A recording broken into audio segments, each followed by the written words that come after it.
Di luar ekspektasi, kok bisa ya di Bali itu dimenangkan oleh 02? Saya bingung, milenial itu tidak bisa diatur oleh partai politik. Itu ya, analisanya Pak Maden nih luar biasa Allah, waduh. Ya, karena apa? Efek Jokowi sebetulnya. Oke, ini aku lagi belajar ambil 3 SKS sama Pak Maden nih ya kan. Dan sebenarnya tuh aku tuh udah vakum dari politik udah agak lama gitu kan. Tapi ketertarikan masih ada. Politik itu akan melihat patron daripada yang berkuasa. Nah, kalau misalkan merasa bahwa ya udahlah kalau misalkan aku udah nggak punya kekuasaan, mending aku gabung gitu. Yang penting dapat kekuasaan maaf.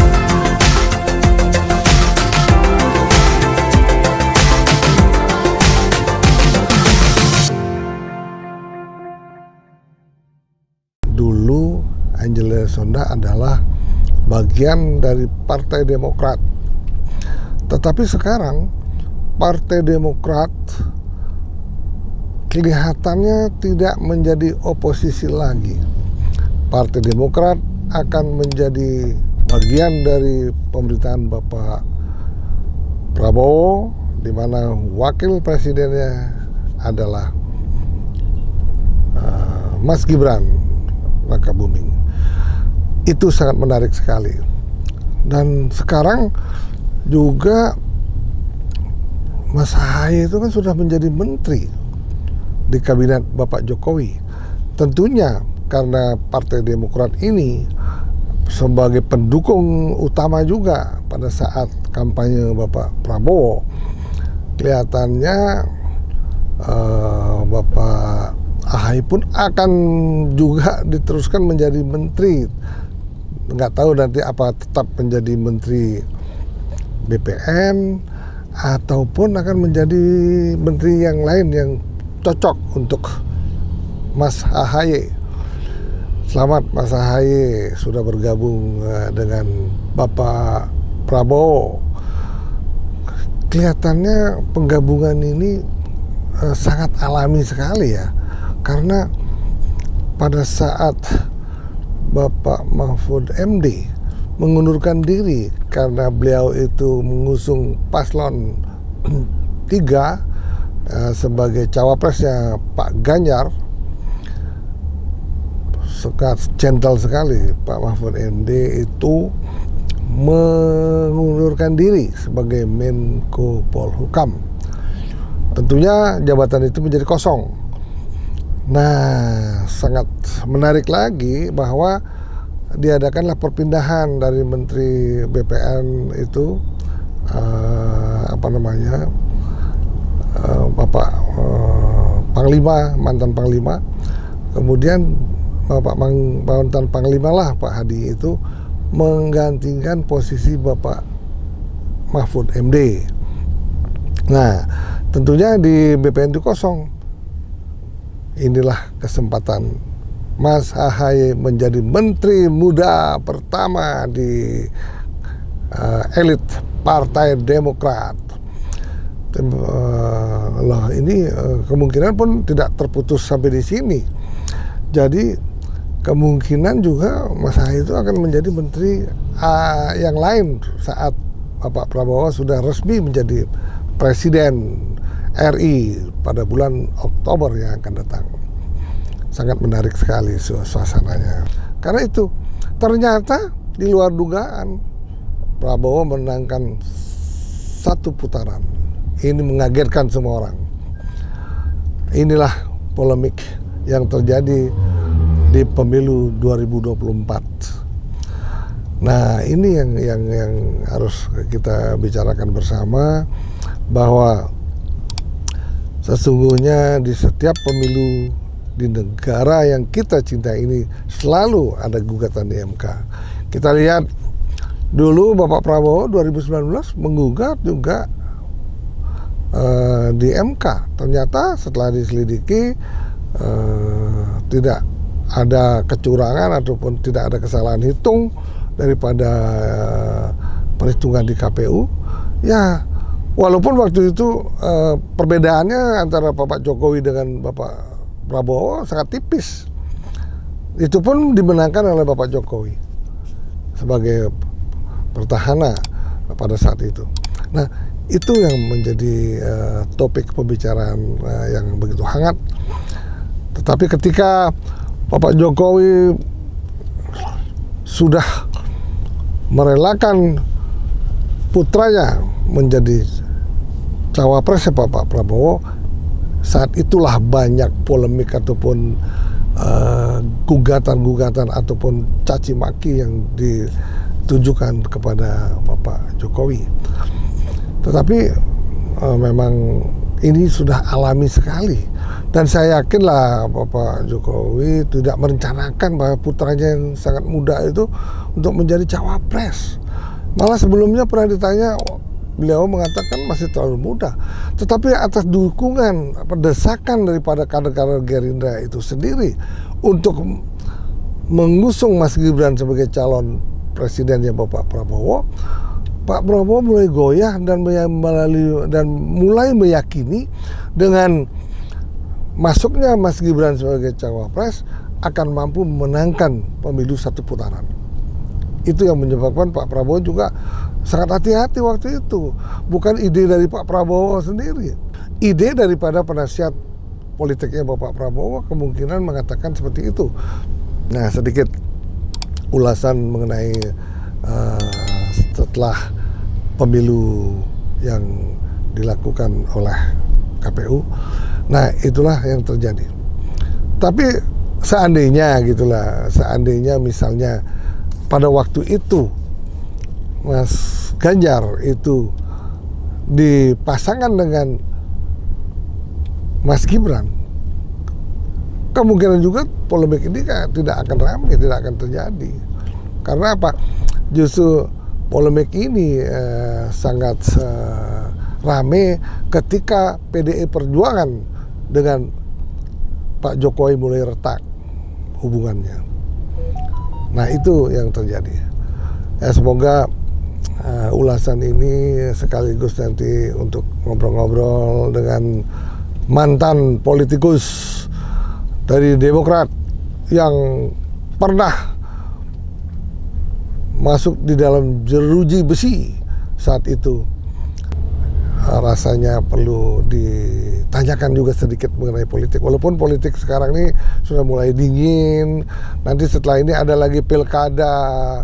Nah, itu juga mulai hangat, tetapi tidak sehangat mungkin dalam pilpres. Terus gimana pasca pemilu, pasca pilpres kemarin gimana nih Pak Mada Bali? Di luar ekspektasi, kok bisa ya di Bali itu dimenangkan oleh 02? Saya bingung loh. Ini sejarah kayaknya ya. Karena begini ya, tapi kalau legislatif nggak mungkin bisa dimenangkan oleh 02. Pasti yang menguasai adalah PDI Perjuangan. Oke. Karena apa? Hampir seluruh bupati di Pulau Bali ini dari PDI. Hanya satu bupati aja dari negara yang dari Demokrat kalau nggak salah. Oh. Bayangin aja bansosnya itu. Iya. Tetapi kenapa dimenangkan oleh Pak Prabowo? Jadi kalau menurut saya, milenial itu tidak bisa diatur oleh partai politik. Itu ya, analisanya Pak Mada nih luar biasa loh. Waduh. Ya, dan lucunya sangat tinggi kemenangannya di Bali. Belum pernah terjadi. Betul, dan kalau mau dilihat dari segi antropologinya, terus sosial budayanya, rasa-rasanya kan gak mungkin menang ya, tapi gak kok mungkin. Bisa gitu ya. Ya, makanya narasi juga kemenangan Pak Prabowo karena kecurangan-kecurangan seperti di Jawa Tengah. Bali sama Jawa Tengah PDI-nya lebih kuat di Bali daripada Jawa Tengah. Oke. Nah, tetapi kalau di Bali pun kalah, kemungkinan Jawa Tengah juga bisa kalah. Karena apa? Efek Jokowi sebetulnya. Oke, ini aku lagi belajar ambil 3 SKS sama Pak Mada nih ya kan. Nah, sebenarnya aku tuh udah vakum dari politik udah agak lama gitu kan. Tapi ketertarikan masih ada. Maksudnya gini loh, tertarik untuk menganalisa apa yang terjadi gitu kan. Jadi aku juga pantengin, bukannya enggak gitu ya. Oh, ini ada kecenderungan peningkatan suara untuk legislatif artis gitu kan. Atau oh ternyata kok bisa ya di Bali kok yang menang kok 02 gitu kan. Ada pertanyaan-pertanyaan seperti itu, tapi memang aku tidak terjun aktif di dalam dunia politik. Contohnya misalnya di Bali, apa mungkin ada kecurangan di Bali karena dikuasai oleh PDI Perjuangan? Kan nggak mungkin. Bagaimana di TPS? Masuk akal. Nggak mungkin, nggak mungkin. Makanya ini aneh juga, Jokowi efek luar biasa. Tapi sebenarnya pilpres begini atau pilkada begini ngaruh nggak sih kalau untuk di Bali sendiri? Atau kan kadang-kadang orang pikir Bali tuh orangnya cuek aja, yang penting mau siapapun presidennya ya tetap aja karena showroom dunia gitu ya. Di Bali nggak ada pengaruh apa-apa, orang pada cuek di Bali karena masalahnya di Bali itu banyak orang bergelut di pariwisata. Iya, jadi mau siapapun presidennya pariwisata jalan terus ya. Jadi kita juga surprise sekali bahwa Pulau Bali ini sekarang tuh aman, tentram. Iya. Diharapkan mudah-mudahan Bapak Prabowo ini mampu lagi mengeksplor segala sesuatu yang di Bali. Ngomong-ngomong gini loh, Mbak Angie kan dulu politikus dari Partai Demokrat gitu loh. Sekarang saya juga surprise sekali. Rupanya Partai Demokrat nggak mau berlama-lama di luar, udah 10 tahun capek. Kemudian ada jalannya untuk menuju ke kementerian. Jalannya adalah mendukung paslon Pak Prabowo dengan Gibran. Pada saat mendukung Prabowo dan Gibran, artinya kan Pak Jokowi kan sudah welcome. Nah, iya benar nggak? Coba kalau misalnya Gibran di Cawapres, mungkin Mas saya belum dikasih menteri BPN kan? Tadinya aku yang bertanya ke Pak Made, sekarang Pak Made jadi tanya aku ya, nggak apa-apa sebenarnya. Bukan, jadi saya juga surprise bahwa sekarang Demokrat sebelum Bapak Prabowo jadi presiden sudah bergabung dengan Pak Jokowi, kan gitu kan, diberikanlah menteri. Iya. Nah sekarang bagaimana kesan-kesan mantan politikus Demokrat ini, Mbak Angie ini, terhadap Demokrat sekarang itu sudah ada menteri loh. Nanti dengan masuknya Pak Prabowo menjadi presiden, kemungkinan akan lebih dari satu menteri. Kira-kira kesannya gimana? Jadi aku nanti ini akan bicara nih ya, gengs, guys, bestie itu bukan sebagai mantan politisi, tapi mungkin dengan latar belakang ilmu komunikasi politik yang saya miliki dulu. Wah, ya kan? Harus dieksplor lagi dong. Dan mudah-mudahan masuk partai lagi. Aduh, itu Pak Made tuh, bener-bener tuh. Aduh. Nah, ya kan? Cuman karena memang aku tuh kan dulu sekolahnya sampai S3, tapi S3 aku tuh nggak kelar. Disertasi aku itu sebenarnya refleksi. Mengenai apa disertasinya? Aku tuh disertasinya refleksi mengenai politik kekinian hari ini loh. Dan aku bikin disertasinya itu kan 10 tahun yang lalu, berarti ya 15 tahun yang lalu. Aku ingin membantah teori 3 pilar yang mempengaruhi kepemilikan politik. Ya.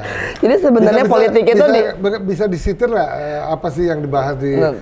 Jadi inilah maksudnya yang tadi Pak Made, sebenarnya aku ingin mereferensi dengan apa yang Pak Made tanyakan tadi. Kok kenapa sih tiba-tiba partai yang dulunya itu tidak mau berkoalisi, nah akhirnya kok sekarang menerima tawaran untuk ya udahlah masuk kabinet gitu kan. Nah, itu namanya ada teori patron klien. Nah, jadi memang ternyata tuh politik itu akan melihat patron daripada yang berkuasa. Nah, kalau misalkan merasa bahwa ya udahlah kalau misalkan aku udah nggak punya kekuasaan, mending aku gabung gitu. Yang penting dapat kekuasaan, maaf ya Allah. Tapi ini basis akademisi ya, bukan karena pengalaman. Nah, kebetulan aja Partai Demokrat yang saat sekarang akhirnya mau menerima tawaran jadi menteri. Itu akan terjadi di mana-mana. Made, apapun itu, ketika satu kekuasaan ini merasa agak tereliminir kekuasaannya, nah kan pilihannya akan menjadi hapus atau ya udahlah yang penting masuk, ya kan? Nah, dan itu kembali lagi kepada pilihan. Nah, dan nuansa politik hari ini tuh makanya aku dulu ditawarin, Mbak Angie masuk partai politik. Aku sendiri tuh nggak punya kemampuan untuk berakrobat secara lihai. Artinya gini, ada beberapa hal yang akan diputuskan tapi tidak sesuai dengan hati nurani. Nah, akhirnya aku mundur dulu nih Pak Made, gitu. Tapi tidak menutupi rasa ketertarikan saya untuk menganalisa, termasuk yang Pak Made bilang tadi, kok bisa ya, gitu kan? Kita pikirnya ketika politik itu akan berkuasa karena pertama figur ya, gitu. Nah, itu ada lagi teorinya. Nah, ternyata tuh bener. Pilar keempat ini mohon maaf lahir batin, ya Allah, duit. Tapi maaf aja, Kalau di Amerika saya rasa pilar keempat itu tidak ada. Iya, itu kenapa ya bisa ya? Kok di Amerika bisa, kok di sini belum ya? Tidak ada orang di Amerika itu, karena negara sudah mapan, sudah kuat, sudah established, tidak ada orang mau mengeluarkan uang untuk masalah-masalah politik.